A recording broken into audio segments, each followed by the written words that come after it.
సామెతల గ్రంథం 1వ అధ్యాయం 8వ వచనం.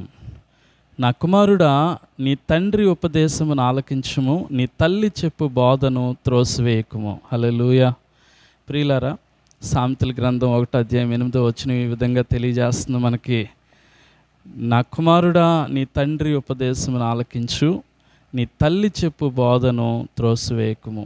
ఈ రోజున చాలామంది పిల్లలు తల్లిదండ్రుల మాటలు పట్టించుకోవడం లేదు, తల్లిదండ్రుల మాటల్ని వినిపించుకోవడం లేదు, త్రోసివేస్తున్నారు.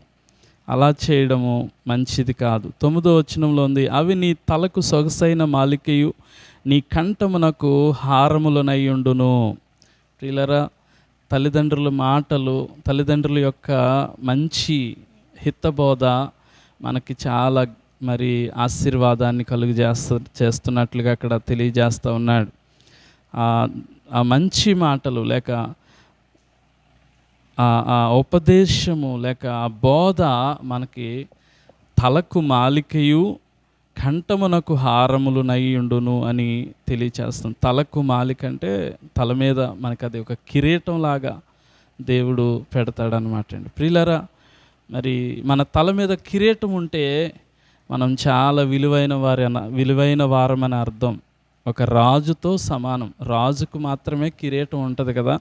అందుకే మరి ఒక ఉన్నతమైన వ్యక్తిగా ఒక వ్యక్తి ఉండాలి అంటే ఖచ్చితంగా తల్లిదండ్రుల మాటలకు వినాలి, తల్లిదండ్రులకు లోబడాలి. అలాగే ఇక్కడ తల్లిదండ్రులు మరి దేవుని బిడ్డలైతే ఖచ్చితంగా వారికి ఆత్మీయ తల్లిదండ్రులు కూడా ఉంటారు. ఆత్మీయ తల్లిదండ్రుల మాట కూడా వినాలి.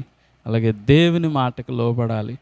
అలాగ దేవుని మాటలు, తల్లిదండ్రుల మాటలు, దైవజనుల మాటలు ఎవరైతే మరి వింటారో, లోబడతారో వారి జీవితము చాలా ఆశీర్వాదకరంగా విలువైనదిగా ఉంటుందని వాక్యం సెలవిస్తూ ఉంది. కాబట్టి తప్పకుండా మరి యవనస్తులైన వారు, పిల్లలైన వారు తప్పకుండా ఈ మాటలు గ్రహించి మీ తల్లిదండ్రులకు, దైవజనులకు, దేవుని మాటలకు లోబడాలని ప్రేమతో మీ అందరికీ తెలియచేస్తూ ఉన్నాను. God bless you all.